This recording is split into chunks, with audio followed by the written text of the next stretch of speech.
You are listening to the Music Mondays with MAZEMENT podcast. You can find this podcast on Spotify, Apple Podcasts, and YouTube.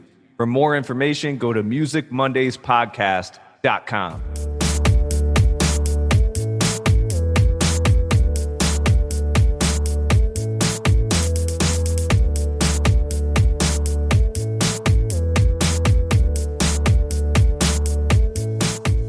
What's going on? This is another episode of the Music Mondays with MAZEMENT podcast. I am your host. We're kicking off the new year in this episode. A lot of things have been happening. I haven't even had a release feast on this podcast in the past few episodes, so that'll happen at the end of this episode. I got a few picks that I want you to know about. I also have a special artist on call in today's episode, and we're going to talk about some of the trends that are going into 2022 musically around the industry. Before any of that, here's a fact. Music Mondays, music facts. Eminem's song Rap God has the most words in a song ever, with 1,560 words total. Music Mondays, music facts. There are a few upgrades to this podcast going forward this year in 2022, one of which I'm bringing back some of the artists on call guests that came on in the past and will continue to do so moving forward. There'll be repeats and a new segment called Artist on Call Remix. So expect to see some of those guests returning on the podcast in the coming episodes, as well as some new ones and all new artists on calls as well. The first piece of news that stuck out to me this past month was that Neil Young pulled all of his music off of Spotify due to Joe Rogan obviously having his big Spotify deal exclusively with Spotify for his podcast, who came out publicly against COVID vaccines and all that. You know, most likely you've heard about it, but because of that and because of Neil Young being such a humanitarian and making a stance for what he believes in, he's pulling all of his music off of Spotify. It actually already happened. And by Neil Young pulling his music off of Spotify, Spotify took more than a $2 billion hit to their market value. So it's pretty substantial on the effect that he had by pulling his music off. I don't know if it's going to do anything. I mean, they have Joe Rogan signed to a deal. What are they going to say? Like, you know, censor yourself? I mean, Joe Rogan's been known to be vocal about his opinion. Most podcasts are anyways. I mean, this is what I'm doing here. I don't know if it's going to really do anything. It's not like I don't really think they're going to try to pull Neil Young back in a way as much as you think they should. I just found it interesting that it took that much of a hit to their market value, and it does go to show that opinions matter, you know? Like, ever since social media became a thing, it seems like, and I think I've talked about this on the podcast in the past, it seems like people just feel like they can say whatever they want and that their opinion matters more than anybody else's, which all voices should be heard. There's also consequences to come with certain things that you say and certain things that you do. So this is one of those things. Unfortunately, I'm sure if anything, Joe Rogan's probably getting some crap from Spotify executives. I don't know. The next story I found interesting was another versus battle is on the horizon. And a lot of them have been cool so far. Like I mentioned a few on this podcast, but this one I never really thought about because I just never thought that it would be, you know, possible. But Eminem being in a versus battle, Dr. Dre came out and is searching for another artist to battle Eminem in a versus battle. Now, one name that came up that I found very interesting and possible was Busta Rhymes. So that would be one to look forward to if that happens. Stay tuned on that because I don't know if there's too many other rappers that could face up to Eminem. You know, because even these new guys like J. Cole or, you know, any of even Royce da 5'9" has been around for a while, but Eminem's at a different level, and I feel like Busta Rhymes is up at that level too. You know, based on his impact on hip hop history and the hits that they've come out with, both of them, you know, I feel like that's a good battle right there. And Busta's just crazy with his flow. So that would be awesome. Hopefully that happens soon. The final piece of news that I want to bring up is the David Bowie estate has sold his publishing catalog to Warner Chappell for $250 million. That is kind of a win-win for the estate of David Bowie because they obviously got a good payout, and his music will live on, forever, hopefully. So as stated in the beginning of this podcast, I mentioned I'm going to talk about the trends of 2022 that are predicted to be happening. So running a label, being a producer, being an artist, I'm always looking into trends each quarter, as often as I can. January of any year is the biggest time to be looking into trends. I mean, usually you even do it before the year. But I figured this episode to start off 2022 was a great start, especially because it seems like we're on, hopefully. I mean, I think people have been saying this the past, year, but it feels like we're on the back end of COVID here. So trends might be ticking in an upward fashion to see more shows, to see more different things happening that haven't been happening in the past few years. So I'm going to share some of these with you. There were so many different articles that came out about different trends and all that. Some of them just didn't seem realistic. So I picked the one that I felt was the most realistic and believable. And that was Mixdown Magazine. I'm just going to pick out a few. One of them being that there's going to be new ways to find new music, as is every other year. I felt like this was kind of an obvious one, but I figured I'd expand on it since like 24% of the population has found music through video games, which I thought was interesting just because a lot of artists don't realize that they can license their music to video games. And then there was like another, I think there was like 50% of the population finds their music through streaming services like Spotify, Apple Music, which is understandable. And then the other 36% get their music through, radio, satellite radio, or whatever. NFTs, non-fungible tokens, are going to go mainstream. That's another one that came up that I thought was interesting. I mean, there's a big boom for NFTs right now. And I feel like my opinion on it is I feel like you have to have some sort of value in order for the NFT to have value. Because it's like, why would somebody want to invest? I don't know. Obviously, there's a lot more to learn on NFTs, but from my understanding, it's a digital asset that you can sell for crazy amounts of money. I mean, Eminem has done it. So many different artists have done it. So many different people. From my understanding, it has to be digital, but they're trying to make it go physical as well. I mean, now there's a restaurant opening up in New York. I forget what it's called, but it's NFT, and it's NFT restaurants, the first, I think, in the world of an NFT restaurant. And you need to be a member to get in, and to be a member, you got to buy a ticket to the restaurant. There's only 3,000 tickets getting sold from what I remember, and those tickets are the NFT. Like each year they might go up in price, and then people can auction them off or sell them. But it's like a members only type restaurant. Pretty cool. I could also see it building more of a demand for other things down the road as well, because once it becomes oversaturated, like any market does when it becomes popular, the weaker ones are going to obviously die off, like with anything else, and the valuable ones will only become that much more valuable at that point, in my opinion. So it is interesting. I'm curious to see how it affects the industry. Maybe like artists doing like a live video performance and only selling that performance for like $1 million if it's like a big artist, that hasn't performed in a while. I thought that would be like a cool one. There's so many that could happen. I mean, especially being digital assets or digital content, but interesting. A lot of them have been GIFs, like just a loop, like an art thing on an art video on like a loop. I've seen that. But if you want to know more, Google NFT. There's so many sources to find out more about it. Just make sure you're reading one that's giving you the right information. Concert prices are predicted to be going up this year since the industry took such a hit during COVID. As expected, I could see that happening, and there being more of a demand to get out to concerts since everybody's been locked down. Those tickets are going to go up.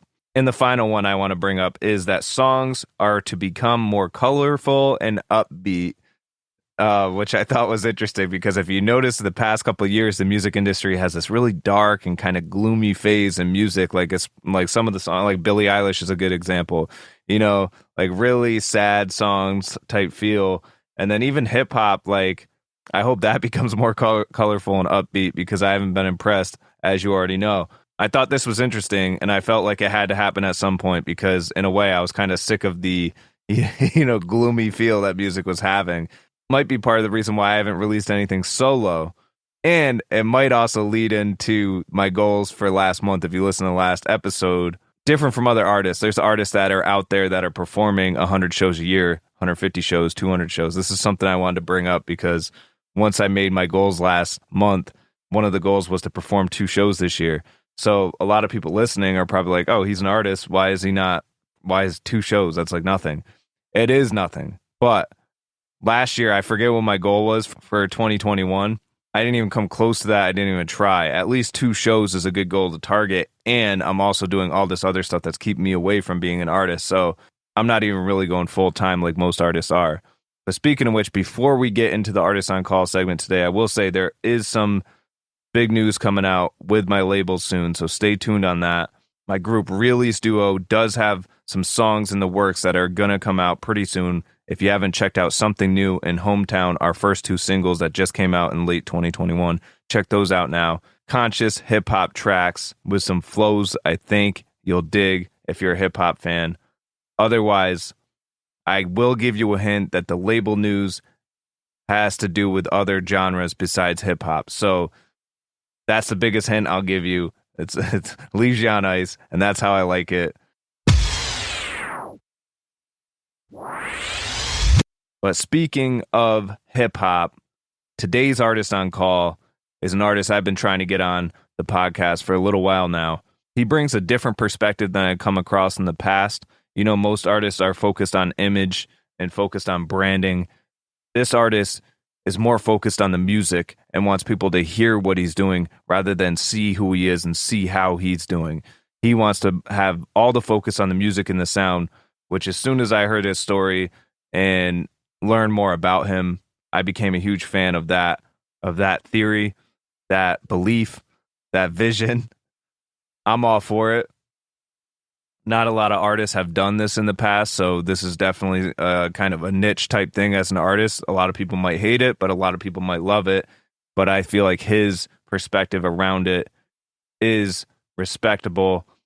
His name is RememberSB. He is from New Jersey. We're going to get right into it with RememberSB, and then we're going to close this episode out with a short release feast. Now, when recording this Artist on Call, something happened with my audio and my video and totally cut me out. So if you're watching this on YouTube, you're going to see him the entire time that the segment is going on. Sorry about that. You're welcome if you didn't want to see me in it. But my audio, for some reason, was messed up too. So sorry about that as well. I tried to fix it as much as I could. Hope you enjoy it. Luckily, his audio is clear because really that's why we're listening to these Artists on Calls, is more so on the artist side of it.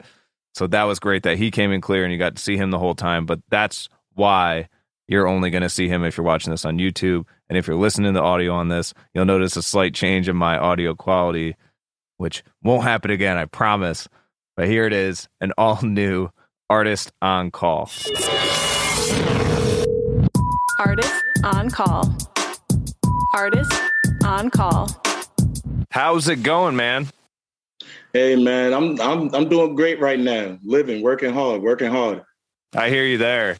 Now, was there a specific moment in your life before COVID that influenced the whole mask wearing thing, or was it just based on what you saw around you? I wasn't allowed to listen to rap growing up, but when I finally had a chance to, and I tried pursuing it myself, my family didn't agree with it, so I was, left homeless. I was homeless for 3.5 years. I didn't let that stop me. Didn't matter if I didn't shower for days, sometimes even a week. I was sleeping in parks and things like that, but I always find open mics, somehow always find a way into a studio, and nobody cared. Like at first, if I go to an open mic and people see me at first with dusty clothes and I smell bad and shit, yeah, they got their prejudgments. But once that music starts going, they didn't give a shit no more. They were trying to help me out. Like, hey, you need a place to stay, you need a shower. So from there, I knew that, the image didn't mean anything. It was the music that meant more. And, from there, I just kept being creative. And then I started thinking like, man, why don't I just switch it up every time and just now wear something? Because if people didn't care about my image before, I shouldn't make that a thing now, Oh, absolutely. And how long have you been doing music for? Well, that's like a double loaded question, because I actually started playing the saxophone when I was 6. Oh, damn. Taught myself how to play piano at 10, and then was composing music and shit. So like, I've been musically inclined since a little kid. But I've been taking rap seriously since 2019, but I've been working on it for a few years before that. That's dope. You notice how I said how long you've been doing music? Because I was like, maybe there's something else here. There is. That's sick. Now, as a rapper, like as a lyricist, you know, I can relate to this too. But the difference between your image and my image is like people see me, people connect eye to eye with me. You know, do you ever feel like you have a problem with that with different fans? Like they can't see exactly who you are and they only see the mask? No, because my shows, I don't wear masks. Oh, okay. So if you could take if you have the ability, because I go all over, right? I'll travel. So if you have the opportunity to come out to a show, it's like a double bonus. Yeah. So not only do they get to see what I look like, they can hang out, take pictures with me, but they will understand like my thing for IG. Like, so if they were going to post it on IG instead of like them just getting a chance to look at it themselves, they'll put like a little emoji face over me, just out of respect, like, because they understand how I do things. But it's not like I'm hiding from life. Right. It's just everything that, I wanted to portray in my artistry. So yeah, when I go out to shows or somebody catches me in the street, says what's up, normally I'm wearing, my own merch. I got the SB gear. That's a dope logo too. Yeah. So people see me, I'm still me, I'm still SB. It's just the way that I decide to go about my page and my music artistically. Well, and I support it 100% too, just because like, I know that you said it in the past too. It's almost like the industry standard is imagery, like, who is Kendrick Lamar? Who is J. Cole? Who are these guys behind this song? A lot of the media, television and all the social media want to see these faces rather than listen to their top songs or a song that they wrote and spilled their heart out on. It's more so what they look like and stuff like that. And so, and I agree with you on that sense. Like the mask front is totally a great idea. And it's, it's been done before, but you're doing it in your own way.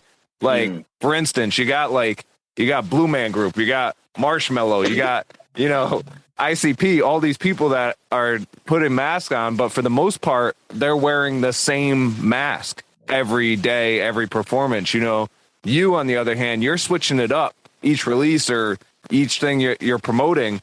And I feel like that gives fans something even more to focus on, something more than what other artists have. Other artists might be wearing a different jacket or something, or like have a new tattoo somewhere, something like that. But they're probably, your fans are like, hey, what's RememberSB going to be wearing or as a mask? What's his next mask for this one?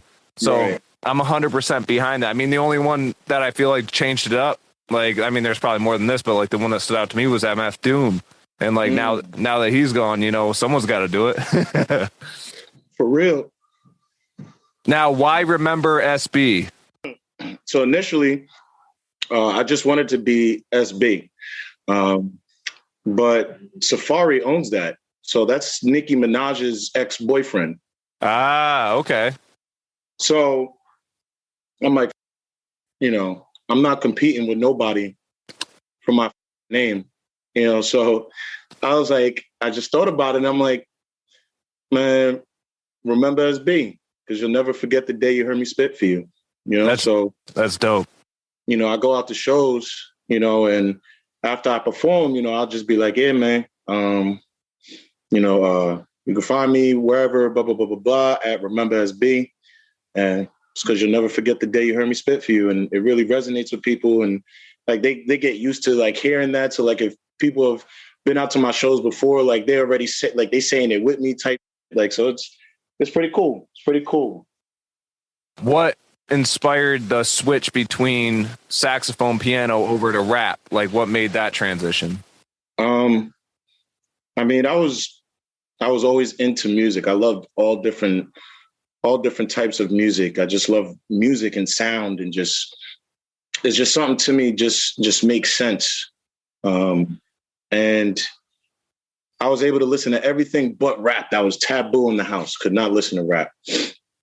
And it wasn't until one of my older sisters was babysitting us one summer because my parents wanted to go on vacation. They didn't trust me and my other sister in the house alone together. So my sister comes through and she's listening to, she's like, all right, just don't tell them. She puts on some High 97.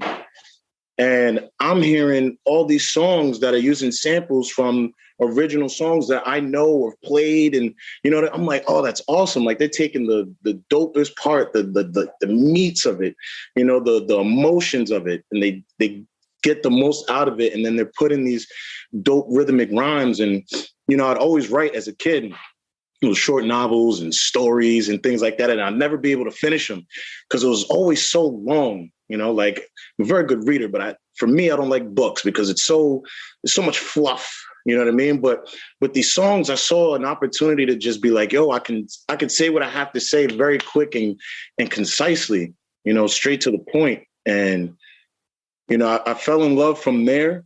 You know, I didn't think that it was something that I was necessarily going to do. But, you know, when I didn't have any direction to go into, I was supposed to go to the Air Force. My parents wanted me to follow my dad's, you know, footsteps. I wound up not doing it because right before I signed the final papers, one of my friends was like, yo, come to the studio session real quick. It's going to be your last time out here. And to this day, I've never been in a studio session where I've seen this happen. But he finished his session about 20 minutes before, you know, his allotted paid time there. And he was like, yo, bro, fuck it, just hop in the stool. Like, yo, just spit some real quick. And I go in there, I just close my eyes and I just feel and I just let it out. You know what I mean? Just raw honesty, whatever the fuck I said. And when I got out, everybody's jaws was on the floor. They're like, bro, what the fuck are you doing? Like, you can't be going to the Air Force, bro. And my homie locked me in his car for until 5 a.m, until my dad woke up so that I could try to talk him, you know, see what happened. And as you already know, I told you what happened after that. That's crazy. You just had all this stuff built up over the years. That's awesome. Now, with that, tell me a little bit about this new single that you're promoting called 5G Frequency. All right. So what's cool is I just wanted to give y'all a sneak peek into something that's going to be coming out. You know what I mean? So this isn't even something that's even out yet. So y'all getting some super, super exclusive. But I'm actually, the reason why it's not out yet, we got to put the final master on it. And we're shooting a music video to it. So that's going to be my new thing for this year. I'm going to see how that works out. I'm going to be having music videos in the song come out at the same time. I already got 5 of them lined up already. So it's going to be exciting. But yeah, 5G Frequency. It's a dope record. Hope you guys enjoy it. Dope. So we're going to get right into 5G Frequency by RememberSB. You know, if you've been watching this on YouTube or wherever you watch videos so far, you're going to be wondering who this guy is behind this mask. Well, you're about to hear the talent behind it with this song, 5G Frequency, that we're honored to have the exclusive opportunity to listen to right here. So here it is, and then we're going to get right back into it with RememberSB. Yeah. Hey, yo, you feeling that frequency?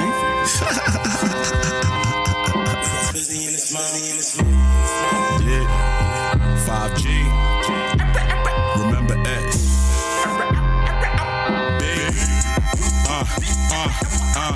Fuck you looking at, pussy change your attitude. I leave your ass 6 feet laying latitude. Solid balls, each one they will go standard. Lyrically smart like I just graduated Stanford. How you going ape if you're Diddy Kong? You're Jaden Smith and now I'm Mr. Hahn. I can fly, you don't know what type of shit I'm on. Never made you girly before the break of dawn. So best advice for you, stay hidden. Cause my goons will size you up like you getting fitted. No way you going ham if you're born chicken. Your flavorless second was seasoned in a white kitchen. Bitch, don't you got like 3 jobs? Flipping Krabby Patties like you SpongeBob. I'm CEO, bought the over rich mob. Trying to get the sack of money, y'all. Peter Steve Jobs. Bro, yo, don't touch the bread. Don't touch the bread, dog. Nah, cause you ain't rolling off the fucking wall. You know what I'm saying? Hey man, rest in peace. piece of Steve Jobs, man. Rest in peace. Nigga, fuck Steve Jobs, nigga. I got an Android. Not just finished rolling up a mean J. Cheese on my mind, though I'm not a fan of green bays. Me, myself, and I split it 3 ways. It's a fucking rap like the gifts on your B-day. Rarely seen, so they say I live a ghost life. But mainstream artists need somebody to ghost right. My flow hot lava. Pose on a beat like I added in a comma. I like the tip top, nigga. Really, it was not it. Now, girl, shake that ass, shake them asses to my sambas. Lyrical laboratory, you can call me Dexter. I use words you wouldn't find in the Webster. Lotus flower bomb, all I want is your nectar. I spit a little game and mix it with peer pressure. The beats get gobbled like a turkey. Brain freeze artist with my lyrical slurpee. I maybe stained out like a cold sore herpes. Who else is reppin' New Jersey? If you're going hard, I must be going harder. My bottle's all gone, I'm sauced. It's harder. Stop shooting them bricks. I'm like a remote that just clicks. 3 or 4 watches that go tick in the closet in a half full of piece of shit floating in the toilet water. When I ask if it nice, they say kinda sorta. There's a sign around your neck saying out of order. I'm stacking bread up in the game, I'm a money hoarder.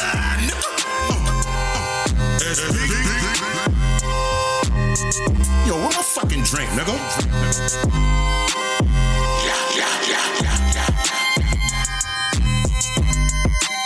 That was 5G Frequency by RememberSB. That's RememberSB. Coming soon. You're going to hear that on your airwaves, Spotify and all that. You just got to wrap this music video and everything up. That song is dope, dude. Thank you so much, man. Who produced that? My homie. Shout out my boy Jay Spizzy. That was dope. And honestly, it was one of those hip hop tracks that's like, oh, the artist had something to do with this production because it complemented each other so much. Did you have anything to do with that, or was that just you vibed with it that much? So basically, I was chilling with my engineer / homie that raps and sings. Shout out my boy Trippy Troy.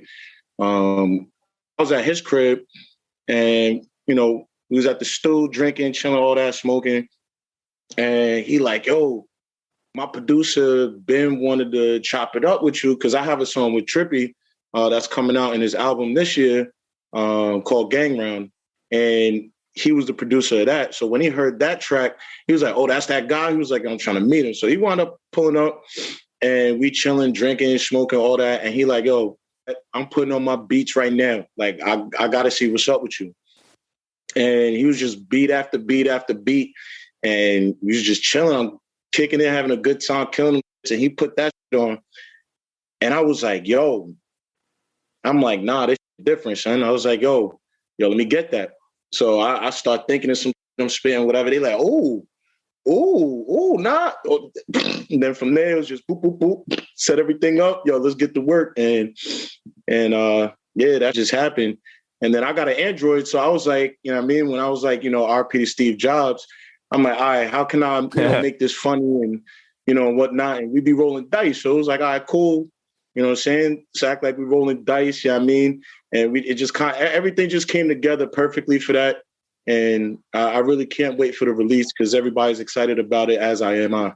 Dude, no joke. And I feel like you did a great job, lyrically in itself, but the fact that you made it entertainment as well, right when people were so focused on what you were saying, boom, comes in the interlude midway, and you guys crack a joke and then you get right back to it. That was so dope. It makes it almost like a 3-dimensional element into the song, kind of like a mini movie. You could picture what's going on in this song just by you guys messing around like that.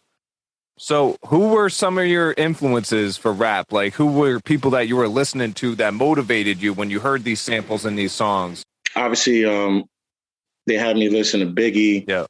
Had me listen to Pac. Had me listen to DMX, Jay-Z, Lil Wayne.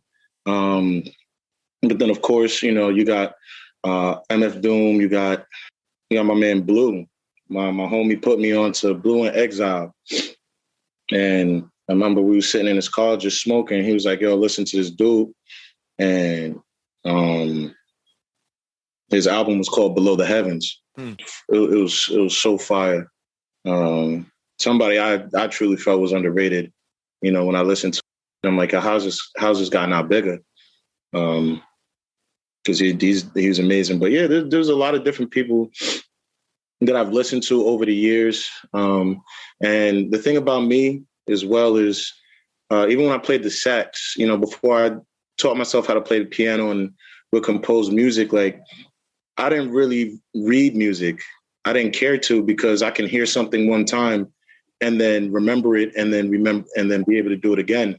So when it comes to songs, you know, I can hear it just one time and I can remember everything about it, the cadences, the drops, you know, the different sound, like everything, like it's, you know, so like I just take the meat off of, you know, when I hear a song, just what I like about it, you know what I'm saying? Or what can work for me, or like what I can change and things like that. And then I just kind of just move on.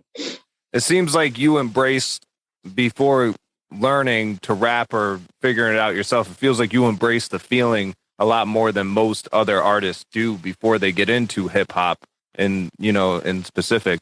But like you were getting the feeling before you actually established the sound behind that feeling. Like, so when you rap now, you know exactly how to deliver it because you were studying that for so long, you know, so that's something I'm envious of. That's freaking dope. Now, when you were listening to this other music before you got to rap, like obviously, like you said, Biggie and them were your influences for rap and hip hop. What were you listening to prior when you were playing sax and piano? You know, obviously a lot of hardcore jazz. You know, then you got your soft jazz. I'd still listen to like pop or whatever. My parents were cool with me listening to Z100 at certain times with them. So I still caught like the Billboard, you know, the top Billboard songs. I was able to listen to like rock, you know, and then those pop rock bands, heavy metal. I even listen to country. Like it for me, like music is, I mean, even video game music, like, oh my gosh, there was the site VGS music or something like that, where I'd go on there and I'd look up like the different, like, cause I played like, you know, all the Final Fantasies, and then I have, you know, hella Nintendo 64 games and you know, growing up. And I'm like, yo, man, let me like look this up. Cause like all these games I used to like or like go buy it. Like I wanted to get the soundtracks to them. And yeah, I love music, man. Anime music. Whew. What's your opinion on hip hop today then? You know, based on all the music that you grew up on and now you got to see, just like you got to witness hip hop at its greatest, in my opinion, to what it is today. What's your opinion on that? For the most part, it's become more of a business, you know, like more entertainment, you know, rather than, you know, an artist, you know. So I'd rather be identified as an artist, you know, because it's a different structure, you know, you do things differently. And the thing is, you know, always, you know, the agenda is always going to be pushed mainstream, whatever they want it to be. And that's fine. But the lane for independent artists now and just people having the ability to choose what they want to hear. It's no longer, you know what I mean? Just like the only way you're going to hear something is at the radio station. Like, you know what I mean? Yeah. Like now there's so many ways to consume that, you know, people will eventually find their way to what they like and their niche. But I believe the more that people, you know, will continue or just strive to just be themselves, I think the industry will kind of shake up and it'll kind of go back, you know, the golden era was the golden era, but I mean, you get as close to it as possible. But yeah, that's just what I try to preach to everybody, not even just artists. You know, just be yourself. You know, don't be scared to be yourself, and express yourself in the ways that is you, and just being honest with you, because there's only one you. That's what's so great about it. Well, and I hope you're right. I hope you're right that if people, continue to be themselves, then the industry will come around, because the way it's looking to me right now is the fact that it has become such a mainstream media type thing. It almost makes you wonder, like, a lot of people are like, oh, no, you got to come out with something new. So that way that new thing becomes popular, and then that'll evolve into something big. But it's almost like you don't want to do that, because at one point, hip hop was a new thing. And that was kind of a niche thing. If you were into hip hop, that was like your thing. That was cool, whatever. And then it became this mainstream thing because too many people got involved with it. So it's almost like you want to do something special that's also like a niche kind of market that you can make a living off of, because you don't want it to become mainstream, because then it's going to get oversaturated. And then you get these, mumble rappers, like I'm saying, these artists that aren't really artists. Some of them have come out and been okay. Like, they can actually rap. I don't know why they're not actually rapping. They decide to mumble rap. But for the most part, that's what the mainstream hip hop image is, or hip hop, business has done to them. Yeah. And, like I said, for some people, they're not in it for the art. And then, if blessings come from it, then, you're very thankful. There's some people that just see it as pure money grab, right? Yeah. And they'll do whatever they feel is necessary to make that happen. I mean, even for example, for myself, when the drill beats started hitting the scene, everybody was, and it was funny because before drill, there was a different cadence or rap style that everybody was doing. And then, Pop Smoke comes in and he brings in this new style. And it was funny how I'm just seeing all these, different artists out here, that I know and whatnot, switching it up and doing this drill. And I'm like, oh, okay, that's like, what happened to the other flow? Right. Where'd that go? So it's like, but seeing the fickleness sometimes, and not just standing on your own. And that's why I said, like, I feel like if more people, will be themselves, I think that the quality of music will be better, and it wouldn't feel so oversaturated. Right. It feels oversaturated because everybody's doing the same thing. Right. I mean, picture what Post Malone, if nobody knew what he looked like. I feel like his music would be even great. Not that, his looks are deteriorating his image, but it would make it so much more interesting if you heard only his music, because he was another one that did the sing rap type thing and totally evolved that way too. So it almost makes you wonder, like, this whole, image, like, hiding type thing could have worked and benefit for these other people, because now it's almost like the prize is ruined, because you know what they look like, everything about them now. So move on to the next artist. And I feel like that's what happened with artists like him. Kind of a side note there, but well, I think that's another thing too. The unlimited access. Yeah. That people are given nowadays, it's oversaturated. So, like you said, once you find everything, once you see everything, and you're not making new things and changing things, then you get put on the shelf. Yep. So, even with myself, people always ask a lot of different questions, and I don't give, certain answers. Yeah. You know what I mean? I'll do fun things and, be very interactive online, but it's only in certain spaces, or I'm famous for doing like this on IG, but, they'll show me like out to dinner, chilling with some homies and like that. And then like, couple of my homies, like other people or some girls that hit me up like, oh, y'all over here, da da da da da da. I'm like, oh no, that was like 3 days ago. Yeah. That spontaneousness, yep. And just continue to just switch it up. Yeah. Oh, absolutely. You gotta do it. Do you feel like there's any part of you that like has the what if factor for growing up and not being totally immersed into any kind of music? Are you grateful in a way that your parents kind of kept you sheltered for certain stuff, or do you kind of wonder what it would have been like? No, you know what? Like, everything happens for a reason. So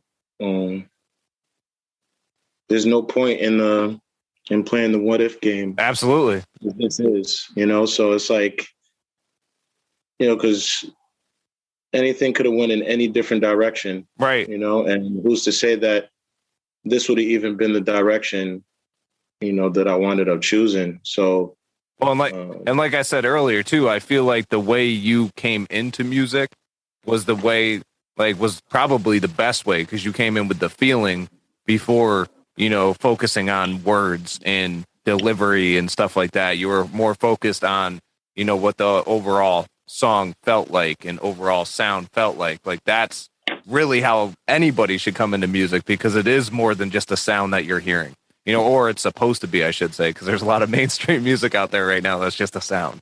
But what's your favorite aspect as an artist now that you are one?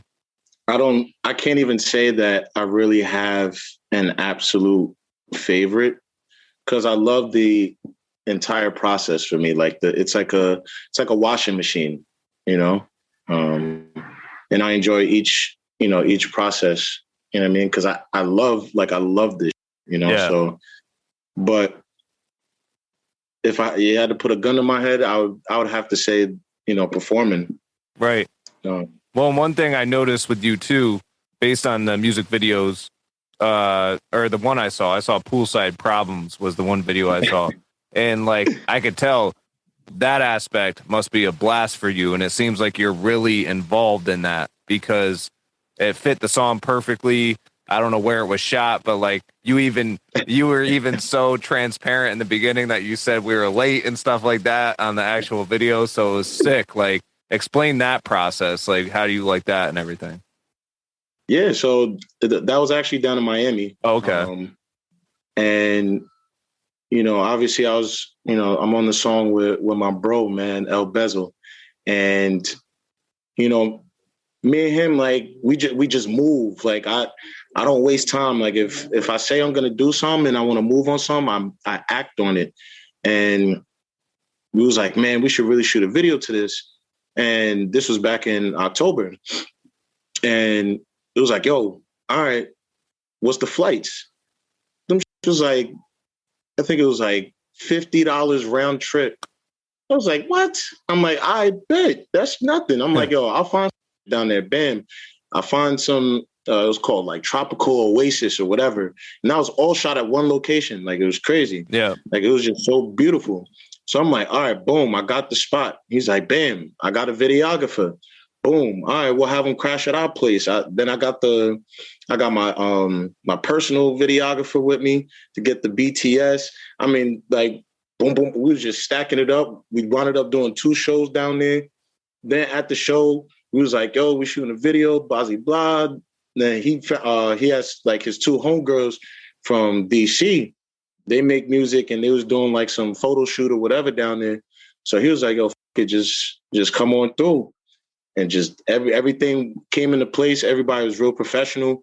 And yeah, I love that aspect of it too, because, when everybody is free to create, and free to be themselves, the things that everybody comes up with, you know what I mean? It all comes together into one, masterpiece. So it's the same thing with the beat. If the person doesn't really love making that beat, it's not going to come out, that way. If, I didn't love my verse and he didn't love his verse, it wasn't going to come out that way. If the engineer didn't love working on it and loving where the process of the song and what they could potentially make it, the mixing engineer and the master engineer did, it's not going to show. So everybody was in love with it and everybody put their 110% into it. And that's the reason why everything just came together. That's awesome. No, and that's such a rare quality too, to have everybody collaborating on the same wavelength, so that's so dope that you got to experience that. And I mean, fingers crossed that it happens on every project here on out, because that that came out dope, and everybody's going to be expecting the same now, so hell yeah. And you know what, you set standards, so everybody that's watching and listening, definitely feel free to go on my YouTube, RememberSB, and check out all the different videos. They're all different. Some of them I'm not even in. One I got as a animated cartoon, like it's like a cartoon that I can't even describe it. I got animated music video, anime one coming out soon too. Like so many different things. I just like switching it up every time. But when these, different videographers want to work with me and stuff, they obviously see, the past work and the things that I've done, and they see the creativity and how each and every one of them is different. And when I say I'm allowing them to have that creative control and freedom, that happiness that they get, that it's not just a point and shoot. You know what I mean? Yeah. I tell people all the time, I feel like, these videographers, man, they getting away with murder, man. They out here charging them crazy amounts of money to shoot a music video. And they're just point and shoot. Yeah, just stand right there with some money. Or pull out a gun or something. Like, you know what I mean? Yep. Like they're not being creative. So like when they get to work with me and, we're just trying things that they always wanted to try, and they're like, yo, is this cool? I'm like, yeah, let's do it. You want them to care about it. If they don't care about your work, you don't even want to work with them. Right. Because then it comes down to the editing process where they're saying, oh, that $3,000 we're charging you, 90% of it's here. But in my opinion, the artist should be 150% involved in that editing process. Like unless it's like some crazy music video director that, the artist is 100% behind, which doesn't really happen at a, lower level, in music. You have to like, those are the people that you invest a lot of money in. So these guys that are charging, so much that haven't even been doing it that long, I agree with you. It's kind of over the top. And I feel like there's definitely like the fact that you found a group or, a crew, whatever, that's on a more collaborative scale that, works with you because they believe in you. That's honestly what I'm about. That's like the whole Rise Up Entertainment, like my whole thing. That's what that's about because of that. Exactly. The music industry is constantly ripping people off, and it's just, I'm all about the passion and the support rather than, the money and the dollars behind it. It's just ridiculous. I'll give a little hint to all the artists listening in, man. If you're going to spend the money anyways, right? Like, think about it like if you was going out to eat, you're about to take your girl out on a date or something, or go on a date with your man, and you plan on going to this one restaurant, and you walk in, and right from the door, the service is shitty. You know what I mean? Like, It stinks in there a little bit. You're not going to go and eat. You're going to turn around. You're going to go somewhere else. Right. You know what I mean? Until you find a place that you're comfortable with. So the same thing with, your music, applies. If, somebody, wants to work on make a beat for you or something like that, and it's not something you're feeling, you know what I mean? You don't have to purchase it. If somebody, wants to make artwork for you and, they're not doing what they're supposed to do, don't like, I don't know. I find that I just feel like it's a lot easy. Yeah. I feel like it's a lot easier to find out who really loves your work for your work and for people that just want to get the dollar. Oh, yeah, absolutely. Absolutely. To close this out, what's an area of the industry or your artistry in general that you'd like to explore more of in the future? I want to get my songs remixed into different genres. I'm actually the first person in music history to make a Jersey Club album with my own original music. You guys can look it up. It's called Pork Roll vs. Taylor Ham, A Jersey Story. Where it's 18 records of all Jersey Club, but I want to get into dubstep, EDM. I want to be able to have my music in all different aspects and phases where people are like, wait, what? Like, oh man, like there's no channel they can turn to, or there's nowhere they can listen where they wouldn't be able to find SB. Oh, and I believe you can, dude, based on everything I've heard. The kind of evolution I've heard from your older stuff to the newer stuff is there, and I hear the progress. And if you are looking for Remember SB online, find him at linktree/RememberSB. You can find him on youtube.com/RememberSB. Instagram, you can find him at RememberSB. Make sure you go follow him. Make sure you listen to everything that's coming out. Catch up on his releases so far, because that 5G frequency was just the beginning of it. It's every song's diverse and different as much as I've heard. And finally, I can't thank you enough for coming on. This has been dope. Man, it was amazing, man. Thank you so very much. And you're a dope host, man. You're a dope host. I appreciate it, man. Make sure you go follow him everywhere you can. Like I said, we're going to close out this episode with a release feast. I'm a little behind on a few releases, so I wanted to bring at least one of them up. I have a couple, I believe. Here it is. Get ready to eat it up. Release feast.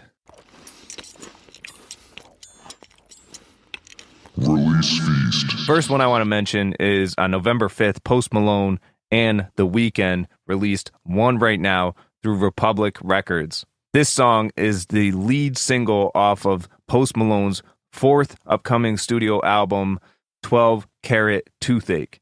I loved it because it was kind of predictable what you would get, you know, and it was catchy. I mean, it's technically, you know, what they call pop nowadays, but it was The Weeknd's production with Post Malone on the vocals. I mean, they both were on vocals and stuff, but you could tell The Weeknd had a big factor on the production side, or was a big factor on the production side. So, but it was great to hear, still on the charts on Billboard. So check it out when you can. One Right Now by Post Malone and The Weeknd. The next one is a hip hop song released on January 28th by Benny the Butcher and J. Cole. It's called Johnny P's Caddy. And basically it's a reminiscent take from each artist. Johnny P's Caddy. I think Johnny P was Benny the Butcher's father. So he's kind of going over a little history and stuff like that. But it was great. I mean, the lyrics were on point. And it's off Benny's upcoming album, Tana Talk 4. Don't miss it. Go listen. Johnny P's Caddy. The final one that just gets an honorable mention is Straight Bars 4 by Paige Kennedy. It had like Royce the 5'9" on it. King Crooked. There was like so many different artists on it. Lyrically, it was insane. It's a hip hop song, but it's so dope. You got to go listen to it. I just added it to a playlist. But yeah, Straight Bars 4 by Paige Kennedy. It should be on all streaming platforms. But that wraps up the first episode of 2022 here. Thank you for tuning in. Like I said, there's a few new things coming to this podcast this year, so stay tuned on those. The Artist on Call remix segment, that's going to be awesome to have some of the people on that have been on in the past again and hear what they're up to now. But if you have any ideas, reach out. musicmondays@mazement.co. If you're an artist or musician that needs any help with branding or anything like that, feel free to hit me up at musicmondays@mazement.co as well. I'd be happy to help in any way I can. And also, don't forget to subscribe and follow wherever you see this podcast, wherever you listen to it. I appreciate all the support. And until next month.